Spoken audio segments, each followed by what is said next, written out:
situated on my left, right there. And if you need to go to the washroom, it's right there on my right. Yes, so we will start in another 2 minutes. So please bear with us. That's okay. Like an airline announcement, we are in the flight and keep saying. Due to air traffic control, we are letting people signal, final green signal. Meantime, relax.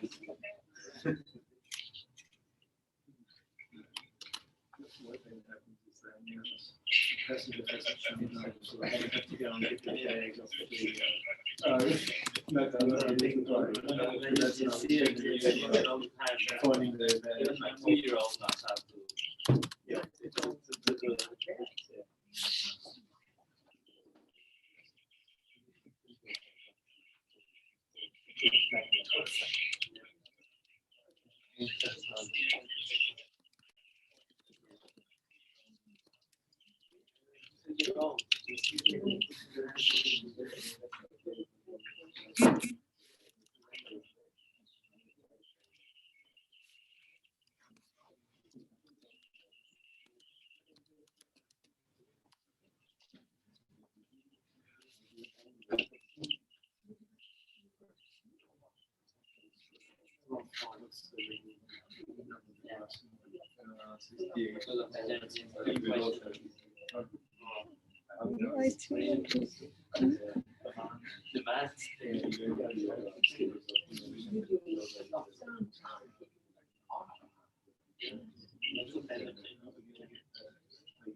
Okay, everyone, so we will start. Good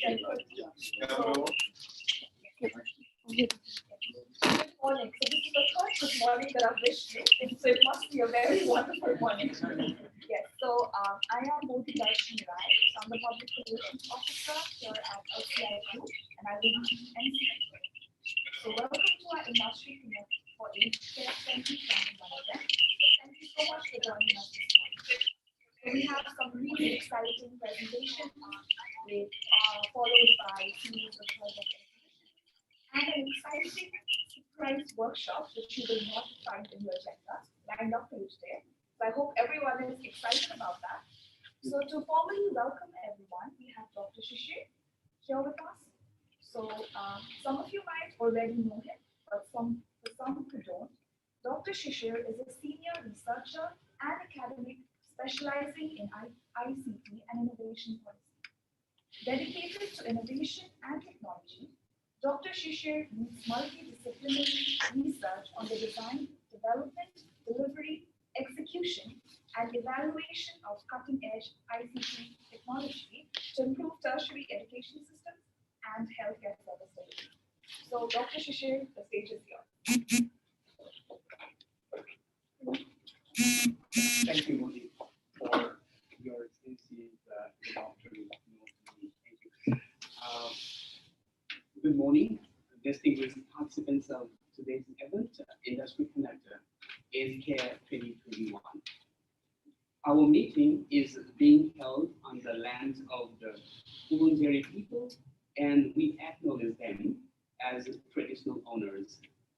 I would also like to pay my respects to their elders, past and present, and original elders of other communities who may be here today. Thank you to each and every one of you for being here in person or virtually with us today. On behalf of the Health Careers International, HCI, and its subsidiaries, the Health Ovation, the Institute of Health and Nursing Australia, IHNA, and the Institute of Health and Management, IHN, it is my pleasure to welcome everyone to the event today, in particular, the research scientists from CSIRO, who has come all the way from Sydney, and of course, our industry partners who have graciously accepted our invitation and are present during this meeting today. Before we get started, I would also like to express my sincere appreciation to all of you who have graciously helped us making this event come together to become a success. In December 2020, Cultivation and CSIRO entered into an agreement to conduct a research on robotics in residential care as to grasp a thorough understanding of the development of robotics technology for use in the residential care ecosystem. Dr. David Silvera and his team have played an instrumental role in materializing the project. This is a collaborative project between Cultivation and CSIRO. With the visionary leadership of SCI, Mr. Kunumpur Bijo, the CEO and Managing Director in particular, we have come to this stage of research and innovation initiatives at Cultivation and SCI.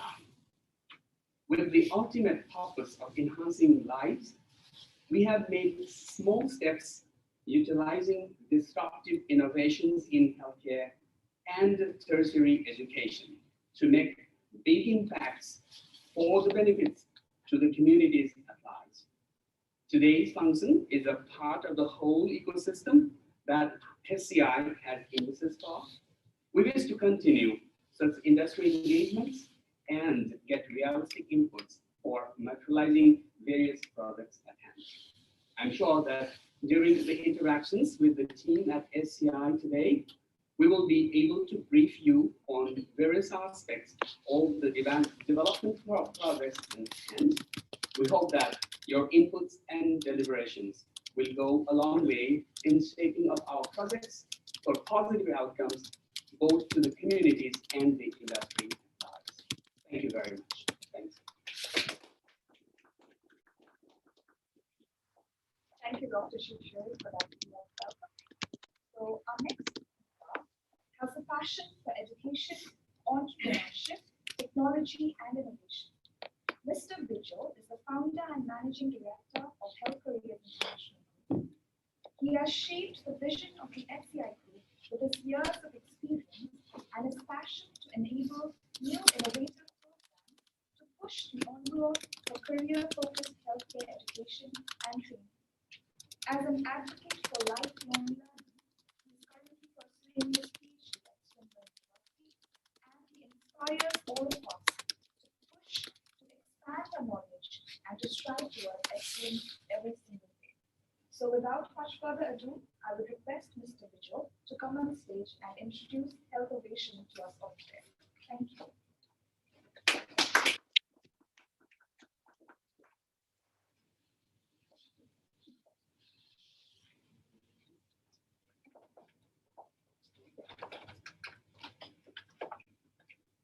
Good morning, everybody. I think most of you know our stories, but I just thought of sharing again some of the things. Those who are new employees, or new staff members, or new team members here, and also some of them participating from the industry, who is in online today. So, since 2010, I used to participate in a lot of trade missions by Australia. So we used to go to many countries, including India, Southeast Asia, Middle East. So most of the education trade missions, they have a lot of universities, a couple of eight, and one or two RTOs. I'm representing IHNA, which is very few RTOs normally go for trade mission. Wherever we go, most of the host institutions are universities, and they only talk about research, which I don't have anything to say. I just sit one side of maybe, just listen. So when from all these trips, I learned that in vocational education, research is not part of it, and not many people are in that. But there is a huge demand for research globally. Everybody is looking into innovations and research. So in 2013, HCA changed its vision statement to become a global provider of healthcare education and research. And we start looking towards opportunities, and then 2015, we have our higher education institutions to determine uniform. In higher education institutions, research is a requirement for at least for the staff in order to be keeping up their scholarly activities. So we are lucky to have a lot of academic leaders joining our organization since then. And in 2019, we have a board decision. The IHM board decided to have a differentiation of the institute to be focusing on health innovation as a strategy. So we started working towards it, and that time we got a seed funding opportunity with the Victorian government. So WTA, Victorian Workforce Training and Innovation Fund. So we participated in that activity, research activity, which was basically looking into applied research in vocational education. So we completed that grant application work completed successfully and submitted the report. And 2020 hit with COVID, and the further part of it haven't taken place until now. But we proceed with our research initiative by forming Health Innovation Pty Limited as a company under a subsidiary of HCI. So the purpose of Health Innovation is to enhancing lives through innovation. So we looking into robotics in elderly care as the first project, and we lucky to get an association with the CSIR, or the renowned institution in Australia in research and innovation, to be supporting our initiative.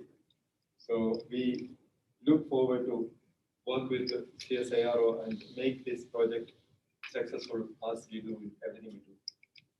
So during this initiative, we also have other technological institutions which we operate EDU systems. It's a EdTech institute since 2013, and we have developed the student management system, learning management system, and other technological advancement in education, cloud-based education tools.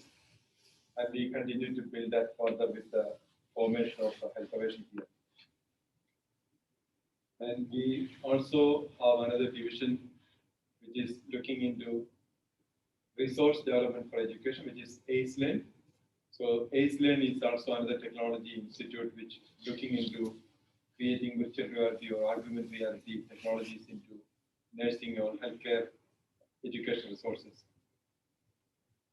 And the third division, other than Health Innovation, is Space IMAX. Due to the COVID, a lot of our campuses become empty, and we thought of sharing that space with other RTOs or other institutions who want to utilize. So we start with a booking system, and we thought that division will look into building or sharing educational resources with other people. That was the beginning of Space IMAX. But now we have a project in technology in that area to build a virtual campus, completely virtual campus where students can meet with other colleagues, other peers, and as well as their teachers, while they can have an avatar in there so they can meet each other. So it's an ambitious project. So we continue to dream things which we can't do, and that dream keeps us moving forward. And we are lucky to get good mentors and supporters. Our board is very supportive of all the initiatives. So we look forward to continue our initiatives, and looking forward to support from industry in particular, because we can't do anything without industry support. So our goal is to develop simple tools which enhance lives,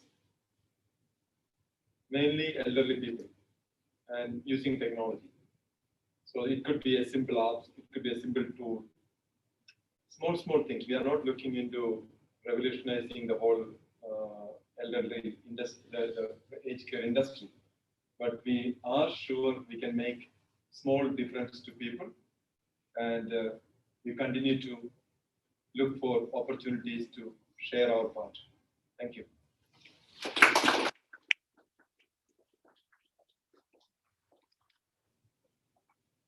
thank you, Vijay, for sharing your story of everyone. And we're really proud to be a part of the story and to be a part of the journey. Thank you. So, moving on to the next segment. Here at Healthovation, we welcome and appreciate the work done by our industry partners and are always looking for opportunities to collaborate with them. So it is with special excitement that I'm pleased to introduce Dr. David Silvera Towler, Senior Research Scientist at Australian eHealth Research Centre, CSIRO. So a little more about him first before I ask him to join me here. So Dr. Silvera Towler is a mechatronics researcher with strong record relative to opportunity in the fields of digital health, human-computer interaction, human-robot interaction, social robotics, and tactile sensing. A lot of tongue twisters there. So his ongoing research focus is to expand current understanding of technology within a socially assistive context, including the design, development, delivery, implementation, and evaluation of e-health services. His specialties are in the areas of autism, socially assistive robotics, tomographic imaging, the autonomous interpretation of human behavior using machine learning techniques, and tactile sensing for robotics application. So before I call him on stage, those of us joining online, so if you have any questions, queries, or suggestions, you can use the Q&A section to type it there, and Dr. Silvera will answer them at the end of the session. Same goes for the people out here. So if you have any questions, we will have a dedicated time at the end of the presentation where Dr. Silvera will answer them. So yes, please join me in welcoming Dr. Silvera Towler.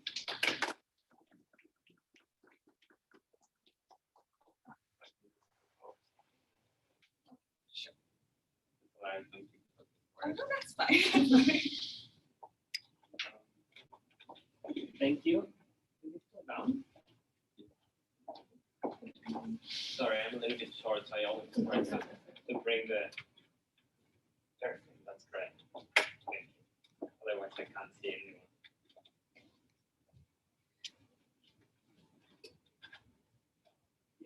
All right. Thanks, everyone. Thanks for having me. It's a pleasure to be here. Thanks for everyone connecting online. So when I was thinking about what I wanted to talk about today, we're talking about technology and robotics in aged care. I thought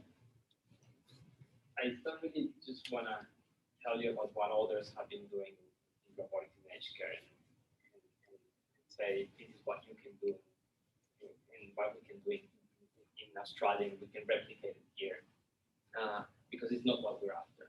We want to know the Australian needs. Australia is different to America and it's different to Europe, and the way we manage services is different. So instead of telling you this is what we can do, I wanted to give you a little bit of an idea of the work we do, the work we've done before. You'll see a lot of it is not necessarily applied to aged care, but it's applied to disability, applied to autism, things like disability, to different areas where we have applied some of our research. And I'll touch a little bit in where we believe it can be used, and where it has been used in the past.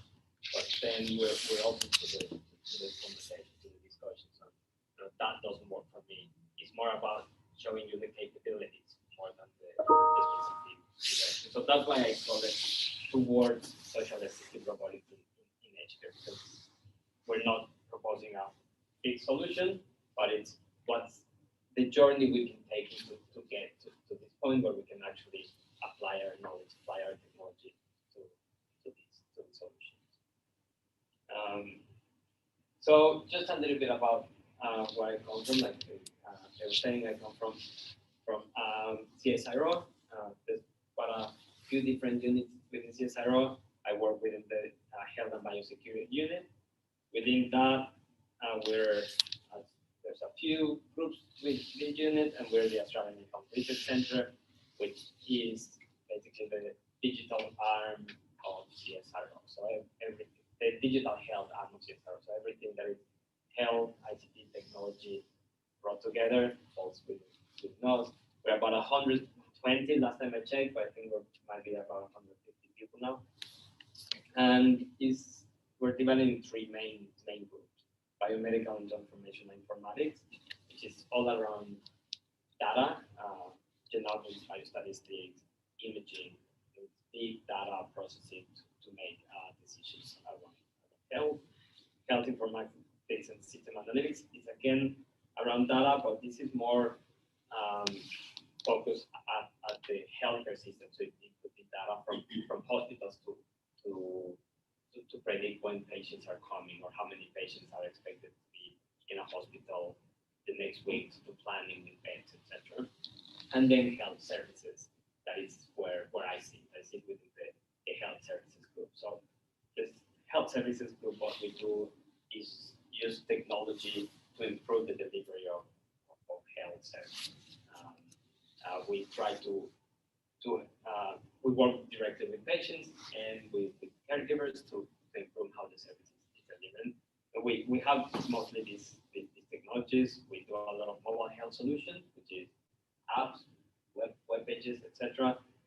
Health Internet of Things, that is a lot of sensors, wearables, distributed sensors around the house, anything we can use to monitor people well-being, home-time monitoring, so assessment remotely, which has been very important during COVID, and social distributed robotics or robotics. That is the more relevant area for us today.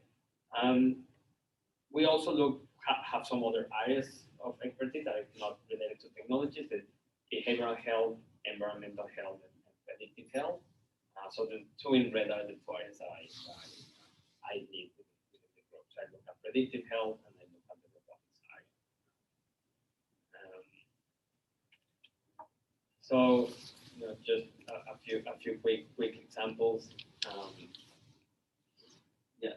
We also do a lot of clinical trials, randomized control trials, feasibility trials. So all our technology goes from beginning to end fully researched before it becomes a commercial product. And those are all the different areas. So just tell you a little bit more very quickly because it's not where we're going. But mobile health, again, we do a lot of apps, and we have cardiac rehabilitation, knee replacement apps, mental health apps, diabetes apps. Everything is to help people manage their own condition.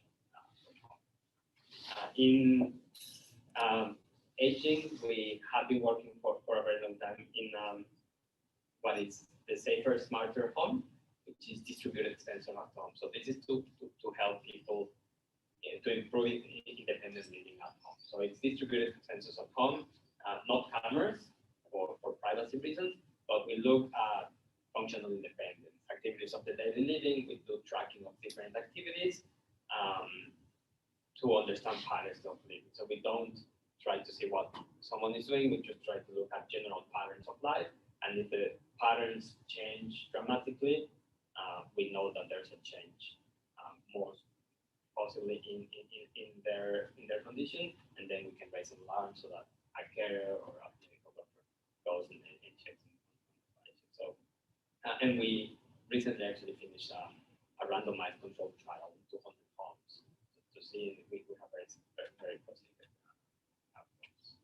And this is the same. So this is a project.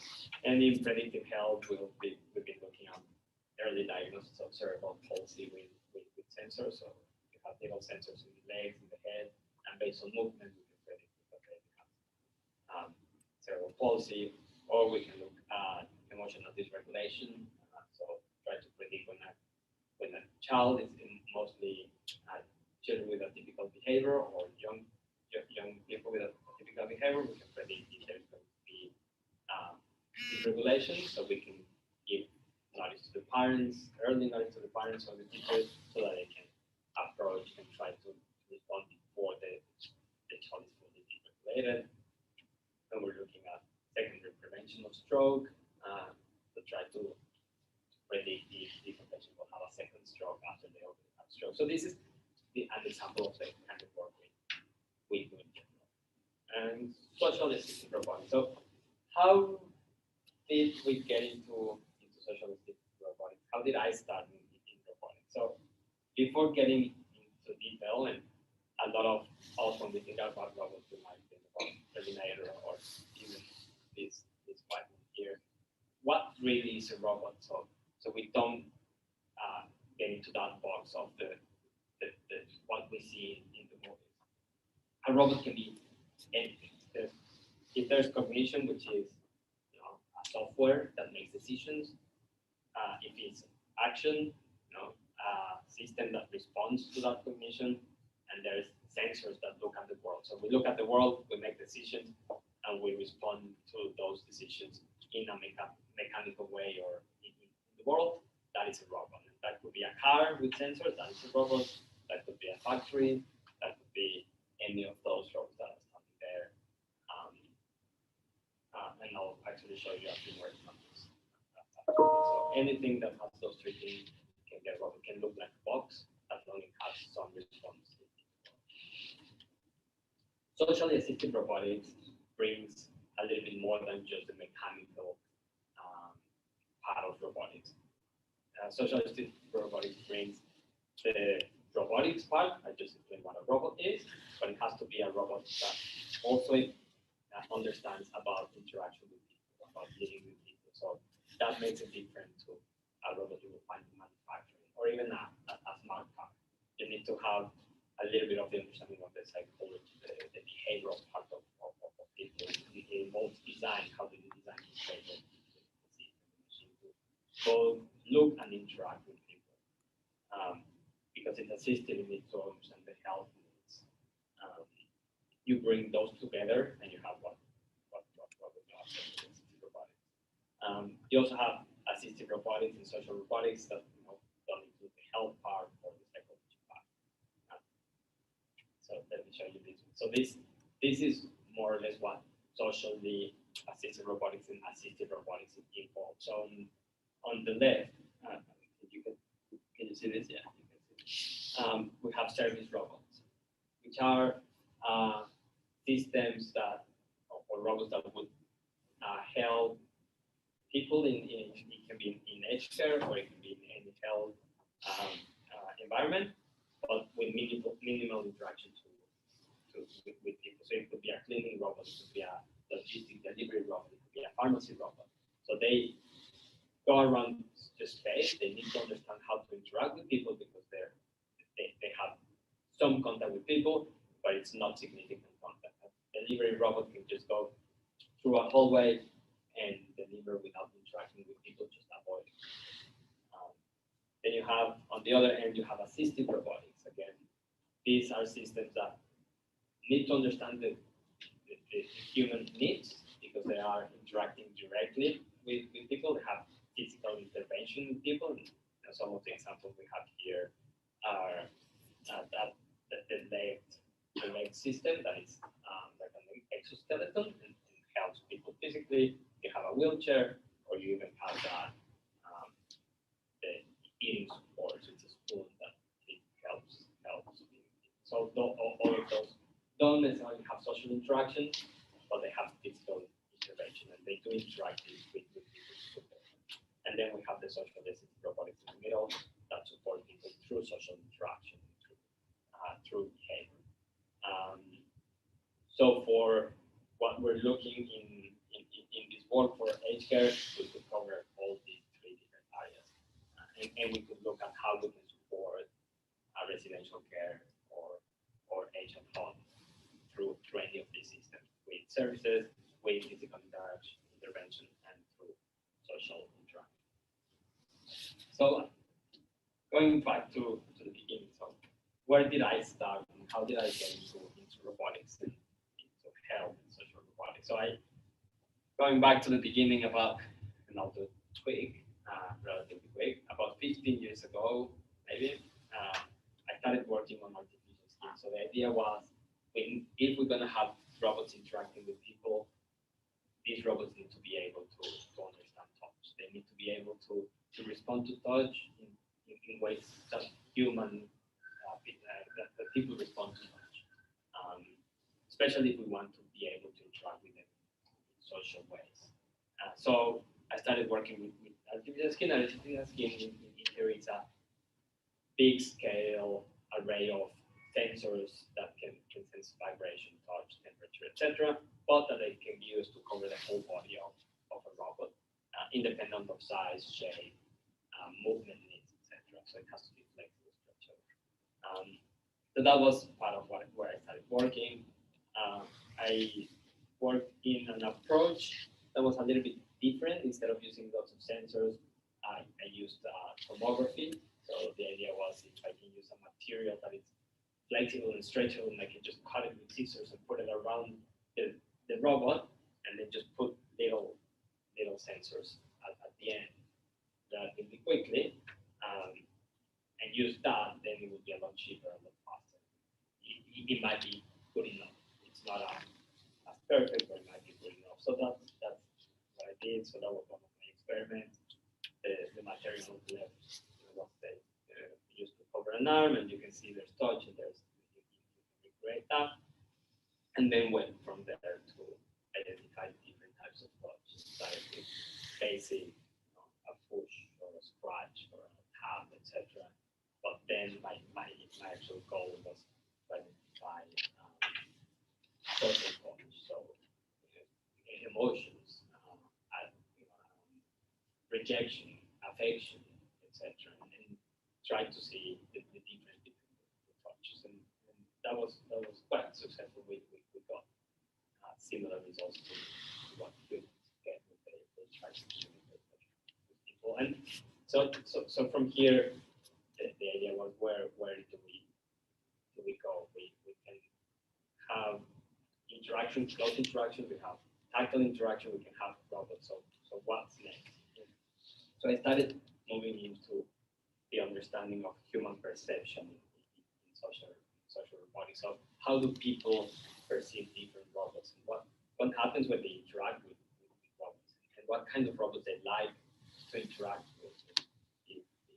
If we give them one type of robot, will they enjoy the interaction, or will they just completely reject it? And there's this theory that's called the uncanny valley that basically says that the more a robot looks like a human, the more people like it, and then there's this point where you can see the lady with the pink jumper, where the robots look almost like humans, but not quite there, and that's like an android robot, kind of Terminator kind of robot, or Geminoid, that is her. But because it's not quite there, people completely reject it. And then the theory says that once we get over that valley, it would make robots that look exactly like humans, people will like them again. So for the next few years, I started doing a lot of studies with different robots, different appearances, from little ones like this yellow one to, well, this is another little one, about this big, to androids that look almost like humans, to completely machine-like and more, and so on, to try to understand what people like, and to try to understand between different cultures. So we looked at, there's a lot of robotics in Japan and Asia, and there's a lot of robotics in Europe. So we wanted to try to understand where does Australia sit? We're a multicultural country. Do we like them as much as, at least it was believed by them, as Japanese people like robots, or do we hate them as much as Americans hate robots? And where do we sit? And there were quite a few interesting outcomes. And one of the interesting projects we did was this one called the radical insertion, or the far side of the uncanny valley, we called it. So let me just go back. What we called the far side of the uncanny valley was these blue eyes. It's after the uncanny valley, that theory of let's build robots that look like humans. And if they do look like humans, that's great. We're gonna love them, we're gonna accept them because they're just humans. And we wanted to try to explore that a little bit more. And that's what we did. So we started testing how do people look at humans, how do they look at robots. So this one is a human, that one is a robot, and we did a few different tests to see if they look at two humans, but thinking that one was a robot, and that radical uncertainty of I don't know what I'm looking at. Is it a human or is it a robot? It looks like a human, so right, like, and then our conclusions were, in short, it's not quite right. Just the fact that we know the agent we're looking at might not be human, even though it looks like a human, that creates uncertainty. And then people were rejecting both humans and robots. Were like, I don't want to interact with any of them because they just don't look. I don't know. I'm just freaked out about it.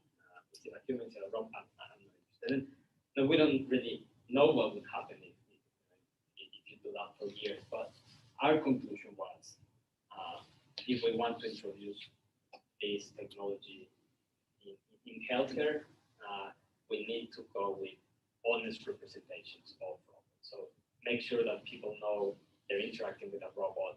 What are the capabilities and the limitations? The robot is not there to replace people. The robot is there to support people. So there's no really need to make them human-like. There's need to make them practical for what their application is. So that was our conclusion. We moved on to keep looking at how comfortable people look when they interact with robots. If the robot approaches them from different directions, they're in groups. If they approach the robot, to try to understand how to interact in social environment. We even had a robot in we call it in the wild. So it was a museum. So we had that robot there for a few weeks in a museum, just interacting with people, and we were recording all the interactions. You can see the red and blue arrows that we were tracking people interacting with robots to try to understand how people were interacting. We had thousands of people. Just the first day we had over 4,000 people interacting. And we learned a lot about how people approach the robot, how kids approach the robot, how comfortable they are when they interact with different robots. This, well, you can't quite see the height of the robot's about my height, so about 1 point. Yeah. So moving from there, once we knew a lot more about how people interact with robots and what are the needs to interact with robots, I started looking more. There was a lot of interest, I guess, about 8 years ago. This happened in using these robots for autism to support therapy and education in autism for many reasons.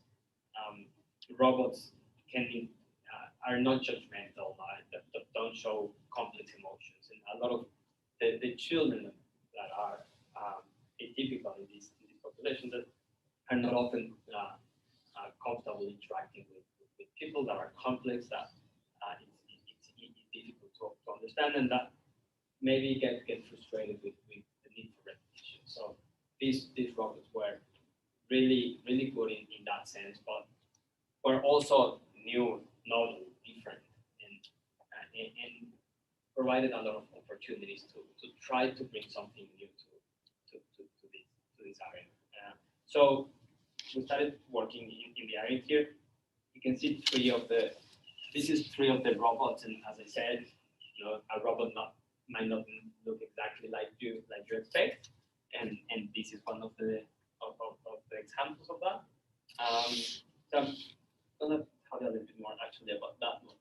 So this was one of the projects from us, from a PhD student I worked with before.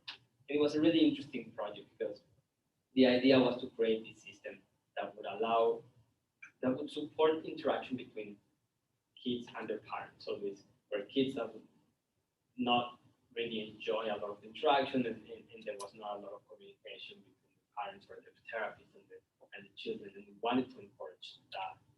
So this system is like a tent, about this big, and you go into the tent, and it allows for free play, so the kids are allowed to play. There's a table and they can start playing with system. And the last one, the last version was very simple. It had different buttons, so they would press one button, a yellow button, and then the yellow lights will go behind them with some sound, and then they go red, and the red will go on, and then blue, and the blue go on. And the tendency with many of these children would be to follow that cycle of repetition. They learn what the pattern is, and they will just follow that cycle. So green, red, blue, yellow, green, red, blue, yellow. And what we did with this is that after a few cycles of repetition, we would just sabotage that the pattern. There was a point where they would press red, and then the green will go on, and the music behind them, and then they will go yellow. And it was completely unexpected. And what happened there that was really interesting is that the kids would completely stop pressing the buttons, and they will look up and start communicating with parents, asking what's going on, or with the therapy, what's going on, what happened, like, I don't know, what happened, try again, it's not, and they will try again, and then the pattern will start, and then it will break again. And that started triggering communication with parents. So this is a very good example of how we're bringing technology not to replace a therapy or the therapist or the parent, but to encourage that communication. And that's what we do with our work. We bring technology to support what's lacking in human interaction. This was another example so this is a robot. It's called Casper. We use them in collaboration with the University of Hertfordshire from the UK. So I went to the UK for a few months, and we set up a project, and then came back and brought which still actually.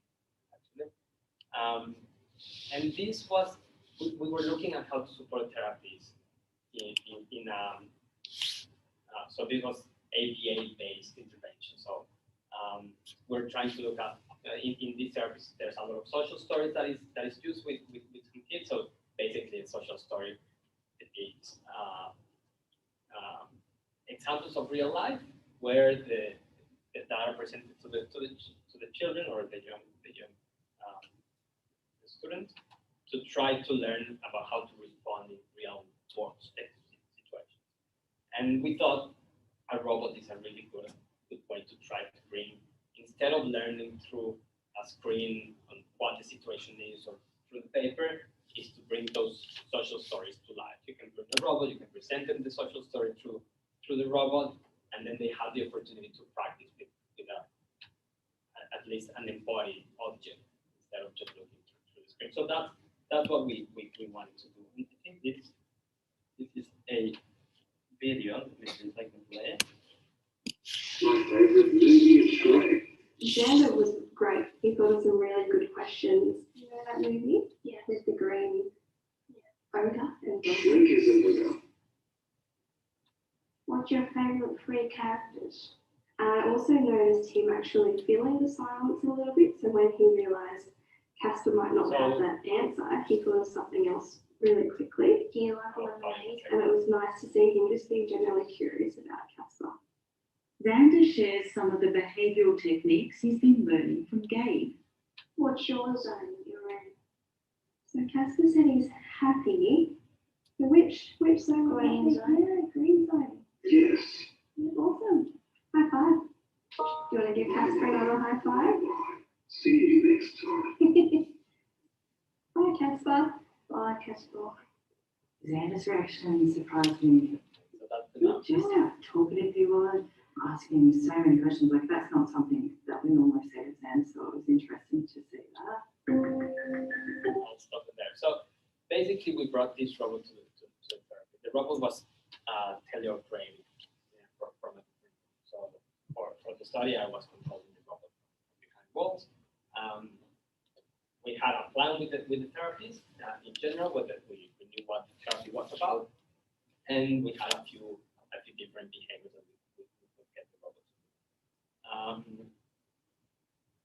So the first person you saw was the therapist, and the second one was the mother. And this, I have to say, this is not real not a real part of our study. So this was after a study, ABC picked up on our work and did a whole episode of. So this is some content that I took from the ABC video, and the next videos are also from the ABC. So that's why they seem a little bit artificial. So when you saw the child there had like 4 cameras in front of him, so it's not quite the real scenario, but it gives you an idea of what we did. What was really interesting there is, if you ask me what did the robot do for the child, I would say probably nothing. But it was very helpful for the therapist. So when you talk to the therapist, what they say that was really beneficial for them is that sometimes when they're in the middle of the therapy, they're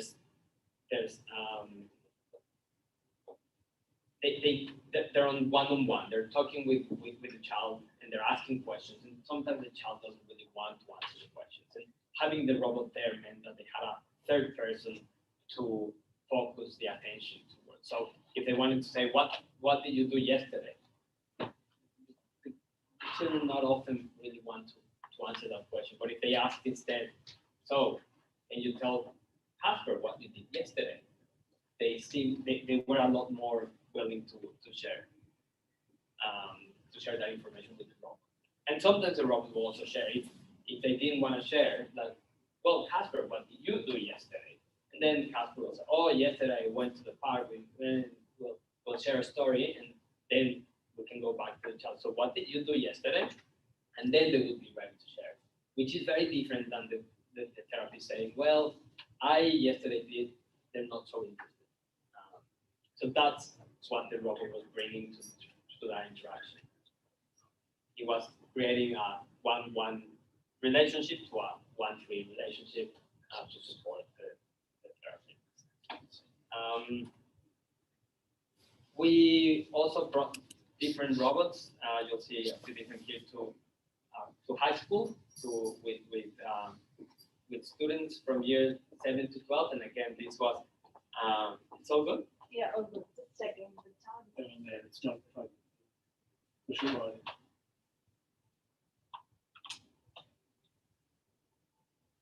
Yeah, it made a noise. It did make a noise.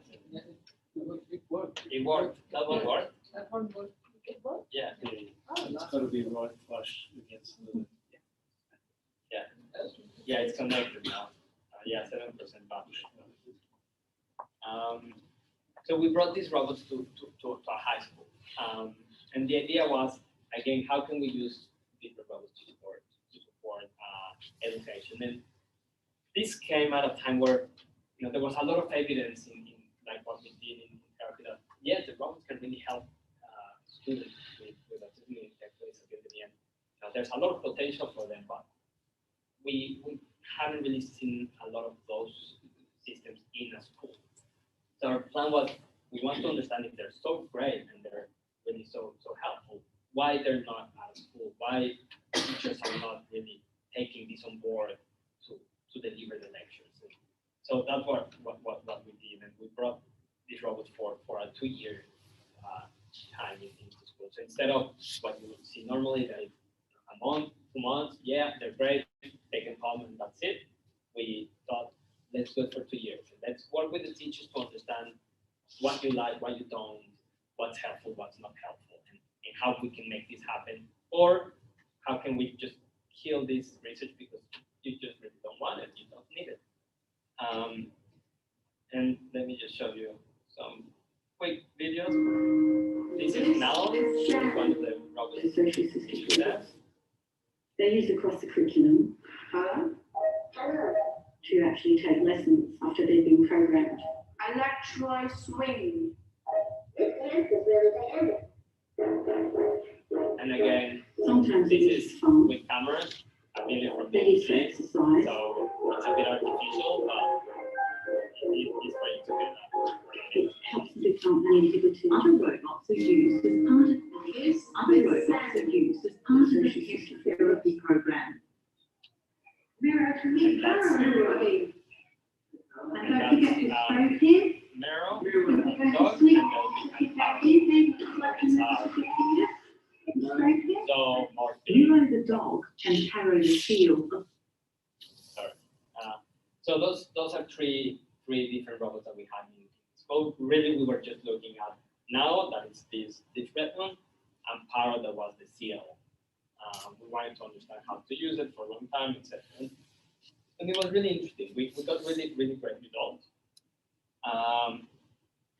In conclusion, Paro was really good. The seal for students in the lower end of the spectrum who were non-verbal, who had a lot of difficulty to interact with people to talk, and it was mostly used for emotion regulation, and it was very effective to a degree.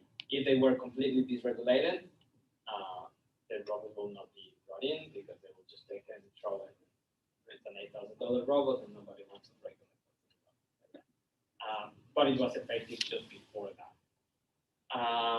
Now was a lot more flexible because it can move, it can interact, it can talk, and that was used across the curriculum to support the delivery of different lectures. And a lot of I have a lot of stories in how many of the students improve their social interaction and verbalization because of the robot. And it's not just the robot. And one quick example is a student who was having a lot of issues with verbal communication. So he couldn't really express himself well. He wouldn't speak loud and clear. He could talk, but he wouldn't express himself clear. And the speech pathology said that he had a disconnection between his speech and his listening. Whatever they were trying to teach him, he would just keep saying, "I'm saying it right. I'm saying it loud. It's your problem. It's not my problem." And he wouldn't progress. And when the robot came in, the robot's a robot. The robot has limitations, and there's that ability to talk to the robot and to ask the robot to do a dance or to ask questions. And this student, just like others, wanted to get the robot to do things, and that's when it clicked. Like, he will ask the robot will not hear. He will ask louder, the robot will not understand. And he would go home and tell his mom, "I want the robot to understand. Help me. I need to practice." But do you want the robot? "I want him to dance when I say dance." "Okay, how do you say?" "Okay, louder." And then he will go the next day and the next day until the robot was dancing. He responded today. Now what do you want to do next? This. And that's what really brought that encouragement for him to start speaking. And by the end of the year, his speech completely changed. And it wasn't because the robot's amazing, but it's because the robot provided the motivation he needed. And it's a machine. He couldn't say the robot is wrong because the robot is a robot. Yes, it has limitations, but it responds to others. And we also brought the robot in groups. So again, the robot was there to encourage interaction between students, so that we can remove the robot then and students will be able to interact with each other. So the robot was just the mediator between that interaction. The problem we did find was the time requirements to get the robot to work. We supported the teachers for that time, so if they wanted to do a new lecture, they were really involved, and we would help with software development, and we'll get a new lecture because the robot is just like a tablet in this case. If you give them one app, they'll do the app for 3 months, they get bored of the app, and they put in a project. So we had to keep changing how the robot behaved, how it interacted, the content that was delivered. And the teachers by the end said, "We like it, we want to bring it in, but we can't spend 1 day preparing a lecture. We just don't have the time. We need to be able to do it in 5 to 15 minutes. If it's just one lecture, it's fine. If we can reuse it, I'll give you 15 minutes. If you don't give me a way to 25 to 15 minutes, forget it. I'm just not gonna use it." So that's when we started developing this app. And this app had different modules, which allowed different lectures that we realized that, or standards of lectures that they were using to be done in 5 minutes, for example. And now this, for example, the actions was it involves full behaviors that just press one button and that's it. It just the robot does what it needs to do. It could be very simple, just like saying hi, to very complex, like following your face and talking to you for a long period of time, etc. And we have other things like this lecture module was one that is very popular. The robot was used a lot to give step-by-step instructions. And with this one, basically the teacher just have to write the instructions they want in text, put it in there, and everything else will be done by the robot. So the robot knows how to interact, depending on the text, how to move it and how to behave. It's automatic, it's smart, and where to stop, wait for the students. The students can say next, or touch the head, or touch the hand, and then it will go to the next step. So this is what we need for them to be able to. They need to plan the next five minutes, and that was really good because moving forward, that's what we want to do. We want to work with close to you. To say that robot doesn't work for me, the way it is, it doesn't work for me in healthcare. I know that's what we're here because we can develop whatever we need to develop to make it work, for you to deliver what you need, the way you need it. And yeah, so this is a lot of the different work we did. We developed different tools to evaluate progress, etc., etc. Now moving to robots in aged care and residential care. So these different robots, you can see here about 6 or 7. They all look different. They all have been used in different ways around the world.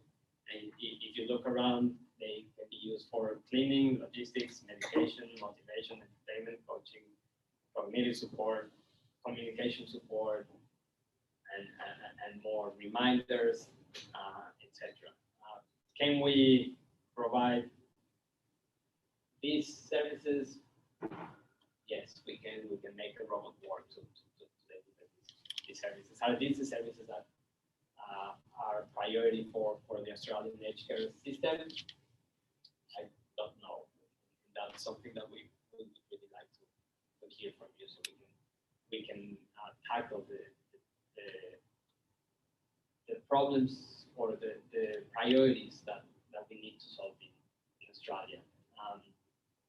For a long time, we all know the aged care system hasn't been taking technology in Australia as fast as it's been taken by Europe or by America, which means development of this kind of work was prioritized in those countries. Now we are getting there. We are ready to start bringing a lot of this technology in aged care, and we want to support that. So as they were was saying at the beginning, we are working on this project, this collaborative project. Our broad long-term aim is to support the Australian aged care sector through the use of robotics. At the moment, we're just starting from the beginning. We want to hear from you.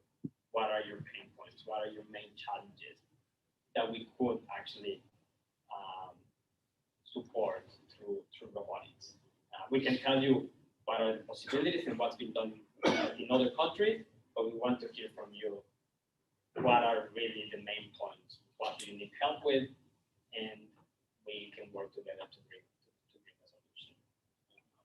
Of course, we're looking for participants. We're looking for people to talk to at every level of the residential care system, from CEOs to patients to nurses to anyone to family carers. We want to understand from all the different perspectives what they need, what they want, and how can we support it, and then bring it all together to make sure that we can deliver a product that is helpful for all.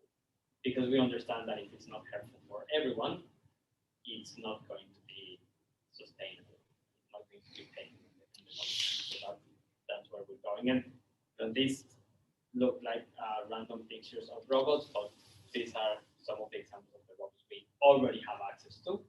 And I think there's a few here, and there's another one there, and there's a few others in Sydney. And there will, there's more opportunities.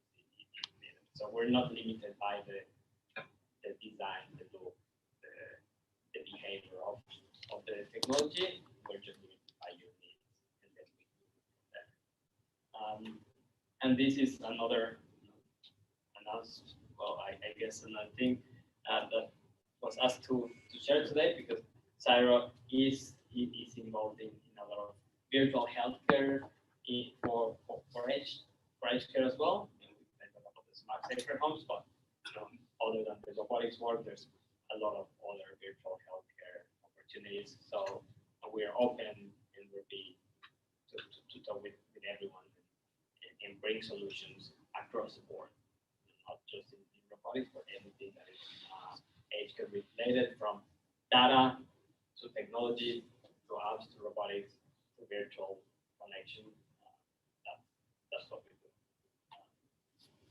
And I just like to tell you, you can do anything you imagine. You can change the world if you really want to.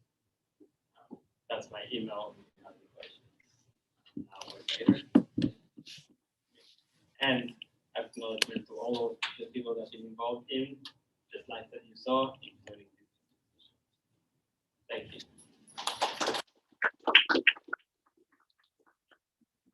There's any questions to answer. I don't know how we're going with time. Yes, we are right. All right, good. I believe We have a few questions from the people joining online. So Greg Hunt has asked, what are the views on cost savings made possible by robots in aged care sector? Well, I think bringing technology can always bring savings to everyone, both to the patients and to the parents. Yeah, I think the short answer is I believe that bringing technology that is sustainable, that is effective, and that comes into to create the right solutions will definitely bring savings to everyone across the board. Thank you. And we have one more question. What's the approach to set standards for patient care with the use of robots? Again, what is there? What's the approach to set standards for patient care using robots? Yeah, so everything we do goes through a full set of research from the design development to a full clinical or randomized controlled trial. We wouldn't be bringing anything to the sector that is not properly evaluated like any other implementation that comes to the health sector. So the process is done as we have to design, develop, and do a full evaluation. But once we have clinical evaluation finalized and we can prove if or doesn't provide differences that are significant and have valuable impact, then we won't make any changes. So that's how you got it. Right. Thank you, David, for the answers. Thank you, Greg, for the questions. Thank you. Anyone else? Thanks. Thank you, David, for your informative presentation. I'm curious to know a little bit more about the development with the learning behaviours. I'm talking about an aged care setting. Yeah. How the capability of a robot to not only pick up the nuances in terms of the body language of the residents and also the audio cues. So, yeah. So there's a lot of work already available, and we've done some of that, and it's getting better every day. So, for example, the work we did in autism, that involves a lot of learning from the robot. So what we have set up there is a robot that learns how to interact by looking at others interacting. So we have video, we can do videos pre-recorded from internet, or we can have videos recorded through robot's camera to see how you interact and to see your body movement and try to listen to your speech and how you behave. And through a lot of data, we created algorithms that tell the robot when you're talking about this, and it's not the words themselves, but it's the meaning of a text or a phrase. These are the more acceptable behaviors and how to move. So we can already tell the robot how to behave when it interacts. And that's by looking at how you interact, which means we already have the ability to learn to see how you are interacting and moving and extract information from that behavior, which gives the robot more information about what is the meaning of the interaction, not just the content. We have a lot of work. There's been a lot of work in terms of affect recognition or emotion recognition through facial expressions and body movement, which can also be brought together. And speech, depending on the environment, if it's noisy, it can still be difficult to understand. But if it's a quiet environment, we can understand. But we wouldn't be limited by that, by limitations on speech, because the technology keeps improving, of course, and it's quite good right now already. But we also have interaction through touch screen. Yeah, there's quite a lot of possibilities, and the more we work, the better it gets. I'd like to contribute towards what you were saying, David, about the social interactive robots. One of the questions was about how can we reduce falls, and my answer for that towards you, contributing towards what you were saying, is also the fact that falls prevention can be also alleviated by socially interactive robots that can minimize administration of antipsychotic drugs. One of the key factors in falls is because of the antipsychotic drugs, which cost the government quite a lot of money. At the same time, a fall will result in hospital admission, plus concerns for the family, and can also result in death quite often.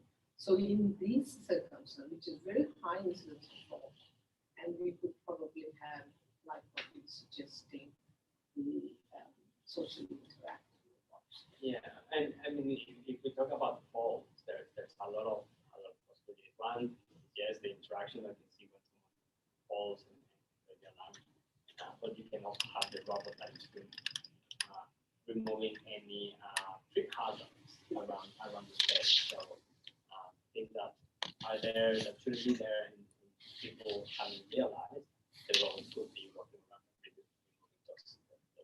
So yeah, there's a lot of possibilities. And is there any other way that a nurse could be informed there's somebody on the floor in a room, because the nursing homes are really spread out, hundreds of beds, and it could happen in the room 99 or whatever. So would there be any? Yeah, I mean, there could be an alarm sensor if there's a nursing station, or if they carry a phone or any technology with them, some sort of alarm can be sent through that. I mean, there's any connected device could be used for an alarm. And you can even set up a full-on alarm if needed. Just connected Internet of Things, connected to Wi-Fi. I think the robot itself shouldn't be seen as a single object. It's mostly the embodiment of the bigger technology. So robots could be interconnected to sensors around the space. You see robots that open lifts, and not necessarily by pressing a button on them, but by approaching the lift. And there are sensors around the lift that knows the robot's approaching, and then or it calls the lift. So yeah, the robot could be a distributed set of sensors around a space that can support the interaction and the understanding. So when we were talking about trying to understand behavior, we don't necessarily need to have the instructions on the robot. For interaction, I think is the best way, but you could have distributed sensors around the space as well, or microcontrollers around the space.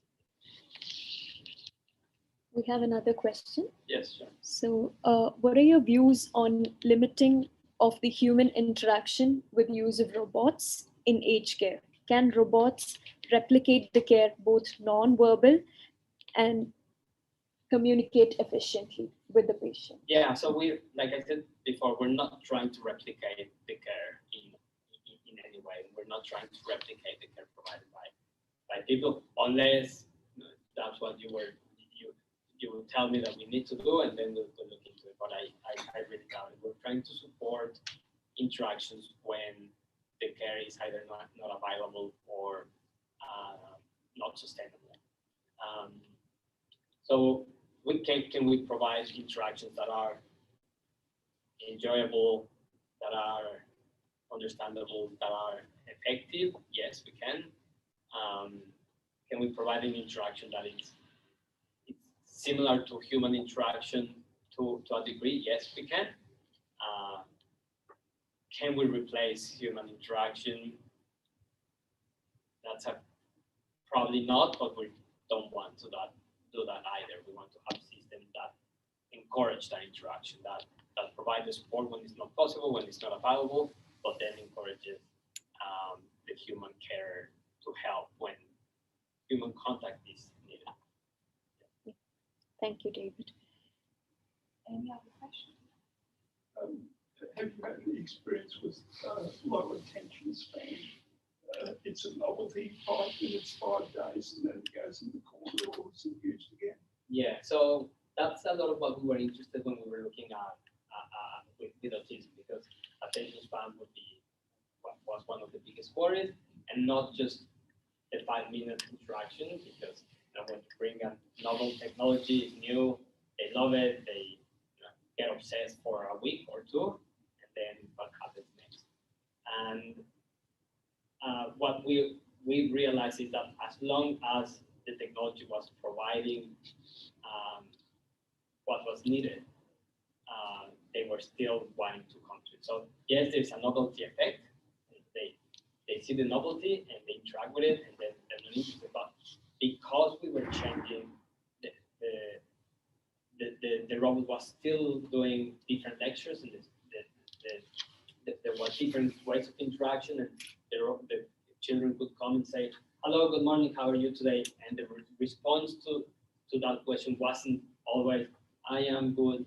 It was different answers. So the robot has some sort of persona that is still interesting, and then it encourages that question every day, because it's not answering like a robot, it's answering a little bit more interesting. So that meant that even after 2 years of having the robot at the high school, the students would still be interested, willing to interact with the robot, would still be engaged, interacting and learning through the robot. So I believe in aging might be a little bit different, because we're not gonna need so much variability in the interactions, but that will be what going to bring that longevity on making sure that the system is not just put the side. Because if it's providing a benefit, then it's great. And we also sometimes say that if we develop a system that makes a change, so a lot of the technology we have, maybe we don't want it to be used forever. Maybe we want it to be used until the change is created and the technology is not needed anymore. And then, great, we can remove the technology. So if it's supporting cognitive development, in our case, we don't want children to be obsessed interacting with technology. We want the technology to be used until they're ready to interact with other people. And once they're ready to interact with people, we can remove the technology. But yeah, I have no concerns about the long-term engagement, as long as it's well thought out. And there's variability and adaptability. It adapts to different people and their needs. you touched upon the aspect of meaning of the sentences. The meaning. Yeah. So it's not just looking at this verse only. Yes. So the merit of a robot is in delving into the meaning. The semantics is entering there. Yes.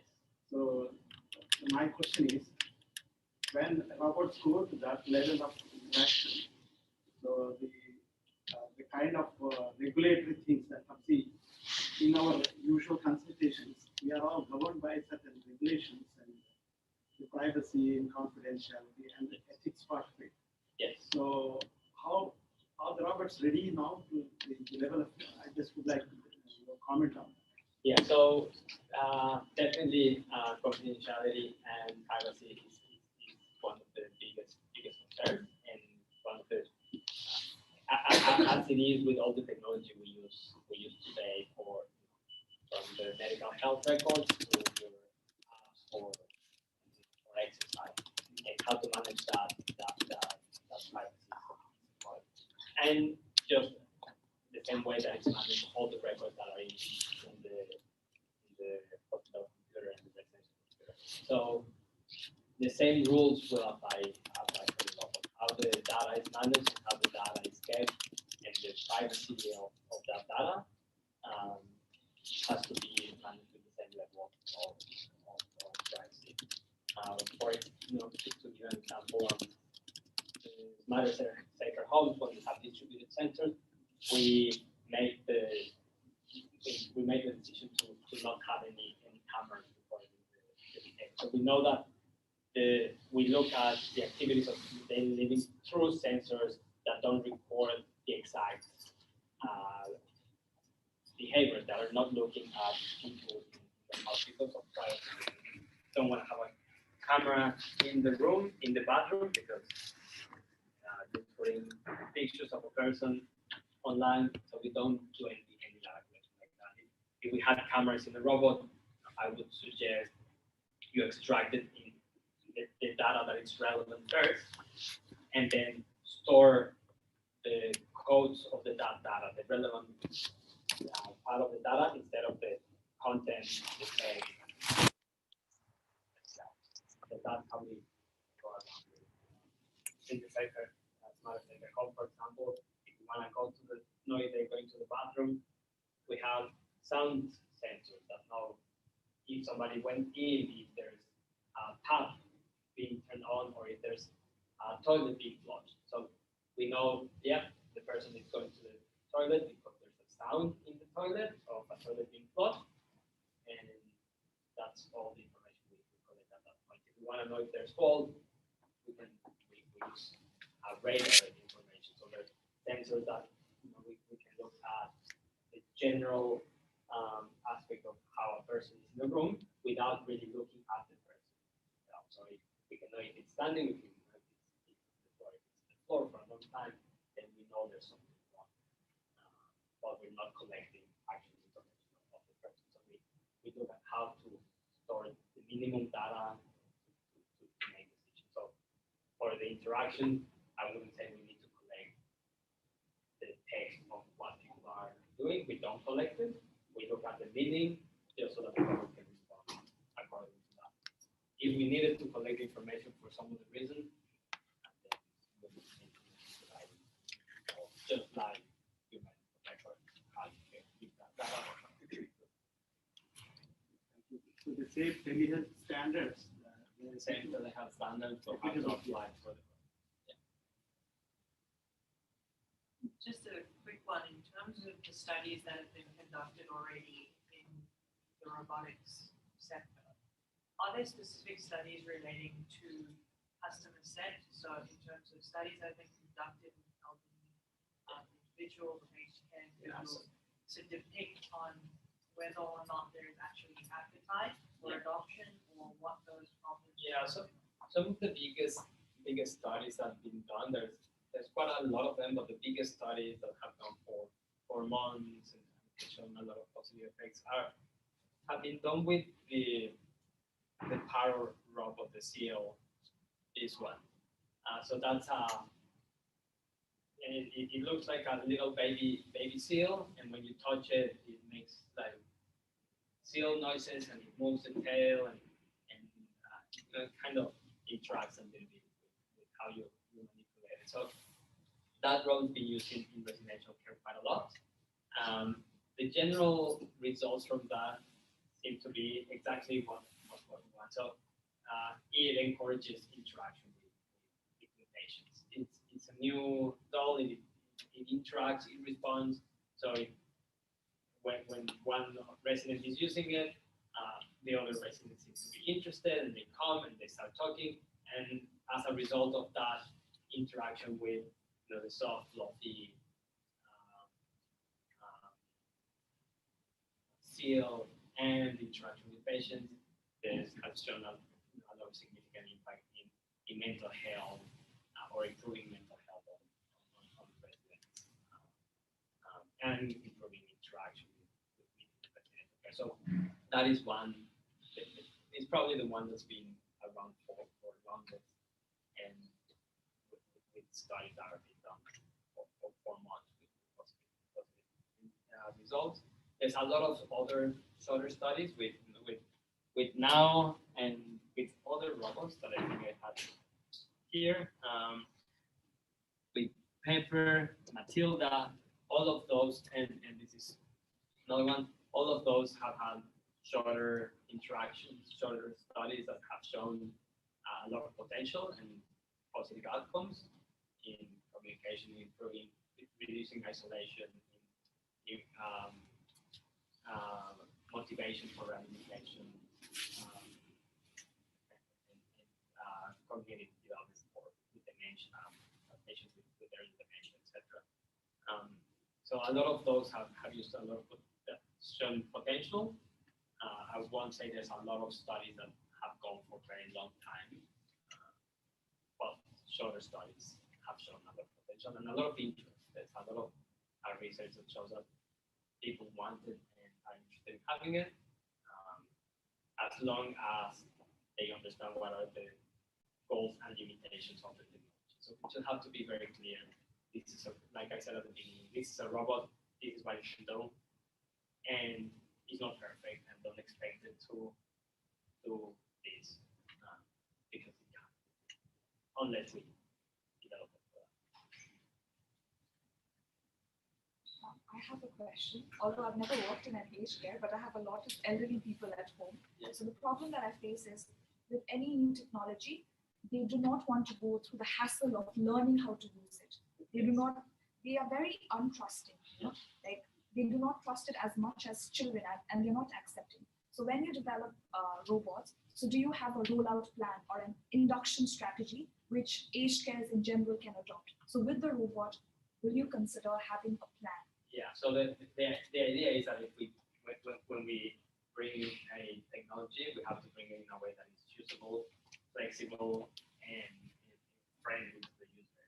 It's not something that will be difficult to interact with. And then putting this slide, because that's exactly the example. So when we brought the robot to school the first time, they were also scared. Teachers, oh no, new technology, the iPads still don't work, the Wi-Fi is a problem, we can't really use it, I'm not interested. And what we ended up developing at the end for them was a robot that you press a button, the robot turns on. As long as it has battery, it turns on. You turn on you open the app connects to the robot. That's it. You press buttons in the app, and the app does what you need to do. You want to create a new lecture, load it into the app, press a button, and the robot does it. And that's the approach we will be following. I mean, not necessarily this exact approach. We have to see what are the needs of residential care, etc. But that would be the approach we follow. Is you don't worry about the technology, we'll bring you the solution that works for you. Otherwise, so you can make it user-friendly. that's the plan. Yes. One more question I have. Post-COVID, have you had any questions about how we can maintain, how to clean the place as per COVID standards now, post-COVID? Yeah. And distribution of trays and so on. Yeah. So a few of these robots are already they're hospital grade. Like definitely this power was developed to be hospital grade power robot that can come in and can be trained to the high standards, is FDA approved, etc. And we'll have to do a similar thing. So there need to be decisions on if we have a robot going from room to room, well, it needs to be cleaned before it goes from one room to the other, or we can have a simpler, smaller robot in each room, which means it doesn't have to go out of the room and interact with other people. So those are definitely considerations. This is just like another iPad or computer that needs to be protected. Yeah. And I guess just with that as well, one advantage of robots in terms of how it works and tracking is we know exactly where it was, when it was, and for how long it was there. So if you need to go back to track the location, you have to do some contact tracing, you have all the information straight away. That's very positive, actually. And the good thing about robots is not going to contract any infections. Yeah, but as long as you don't touch it, the robot's not going to sneeze on you. That's I have a question on a macro level. Yes. With respect to the recent Royal Commission report. So overwork and under what's that called? The overwork and understaffing. Yes. In the healthcare sector. Yeah. So what do you think? Well, I think that's a huge opportunity, right? Yes. Because we're saying that we can bring a system to support staff when staff is not available or when staff is overworked. So we want to take away the activities that are burning out people or that they don't want to do or that they're very difficult to do while not cutting out on that human interaction. And one of the simplest examples is a medication intake reminders. So you might need someone to remind patients or residents every hour or I don't know, all the time, remember to take your medication, or if they have a question, when is my family member coming to see me? When is my family member coming to see me? You can support those interactions that are simple, basic interactions. You can support them with a robot. You still have an embodied object, you still have that social interaction to a degree for these simple, basic interactions. And when something really complex that requires staff or a human to get involved needs to be done, then staff members can focus on those important interactions, those meaningful interactions. They don't have to be involved in all the repetitive small tasks that system. And that's how you can support burnouts and things that need for staff. The robot can identify any changes in residents' condition and notify the relevant staff. Like if suppose the resident is not responding or the resident had a fall, they be able to. Yeah, so it depends what condition. Like I said before, the robot is not just a robot, it could be distributed sensor. So through distributed sensors, you can look at the patterns of behavior of people and then predict or identify if there's changes in behavior. Can we identify a fall? Yes, potentially we do. We can identify a fall. Can we identify progression in diabetes? Well, only if we have a sensor that is looking at their blood sugar levels constantly or continuously or at least every day, and then we get that information and we can look at predictions of that. So it really depends on the condition and the sensors that we have available. So through conversation, we can probably identify a lot of the onset of dementia if we have the right kind of conversation, the right kind of questions through an extended period of time and we can see a decrease on the responses, then we can look at that. And it's not something that is being done a lot, but it's something.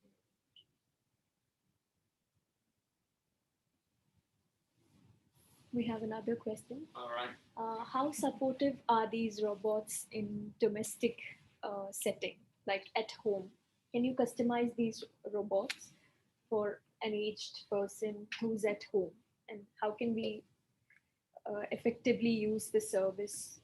Yes and no, depending on what the question really wants to know. So, can we have a robot that today, at least, that can do the cooking and cleaning and help with bathing? No, it would be too complex. But on the health perspective, if an aged person doesn't want to stay in an aged care but can manage at home, but would still need the assistance. Yes, of the robot. that is one of the main ideas. Is providing a robot that can support people to stay at home longer, and it might depend on the individual characteristics, but we can have a system that if it's around connecting people around through communication, around reminders for appointments, reminders for medications or other needs, we can definitely have something like that. Or together with other sense of prediction of potential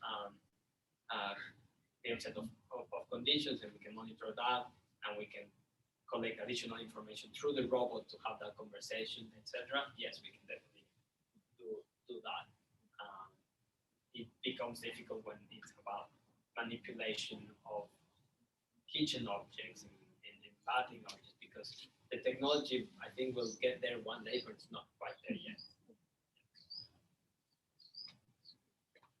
The robots are programmed to deliver what it's being fed with. Yes. We touched upon a slide that says applied behavioral. Yeah. Yeah. Analysis. Yeah. So is it also programmed to pick up new behaviors and add it onto the repository and behave accordingly? So most of the time, what we do with learning is we use machine learning. So the more data we have about a behavior, the easier it is for us to be able to identify the behavior. If there's a new behavior, it depends how different it is. It could be identified as an unknown behavior, and we need to ask more questions to try to identify what it is, or it could be classified as a wrong behavior if it's very similar to a behavior. If the behavior starts appearing more often, then we could start learning that behavior and then classify it as a new behavior. But if it's something that happens just once, and it's similar to the other behaviors, it wouldn't be able to recognize. Yeah, so the extension of this is it's delivering a specific response to a specific behavior. Yes. A new behavior happens. Yeah. Does it pick up that and keep it as a repository? And then from the R&D division, is that it can with some feedback. So if we have some feedback from the resident that no, that's not what I wanted, this is what I wanted, then you can start building that new library of behaviors to try to respond. So just capture those new libraries. There's a possibility. We have one more question. It's good that there's interest. Yeah. How encouraging it would be for tech professionals to pursue their career in robotics? I think it's great. I think everyone should do that. It's fun, it's interesting, and I think it will change the world. So, yeah, go for it. Thank you. Your last slide shows that very much. Yeah, exactly. That's what I was going with. There you go. Yeah, you can do anything. Yeah. Well, thank you. I think that's enough. Thank you. Thank you.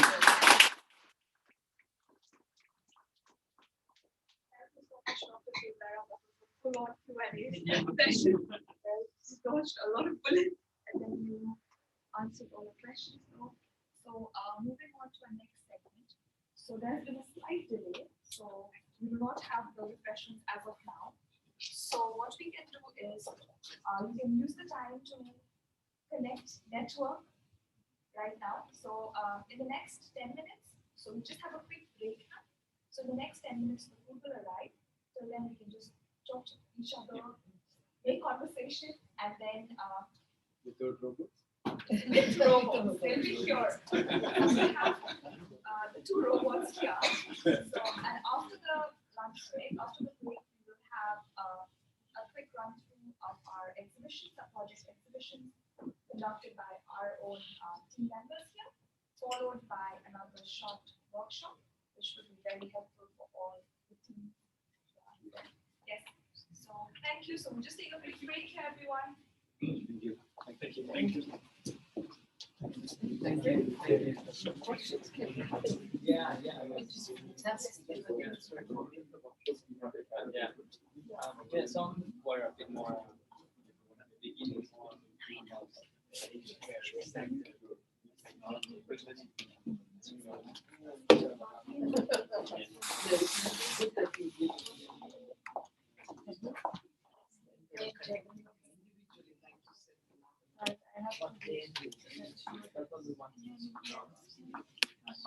Oh, it's there. It was here. No. Oh, we have more.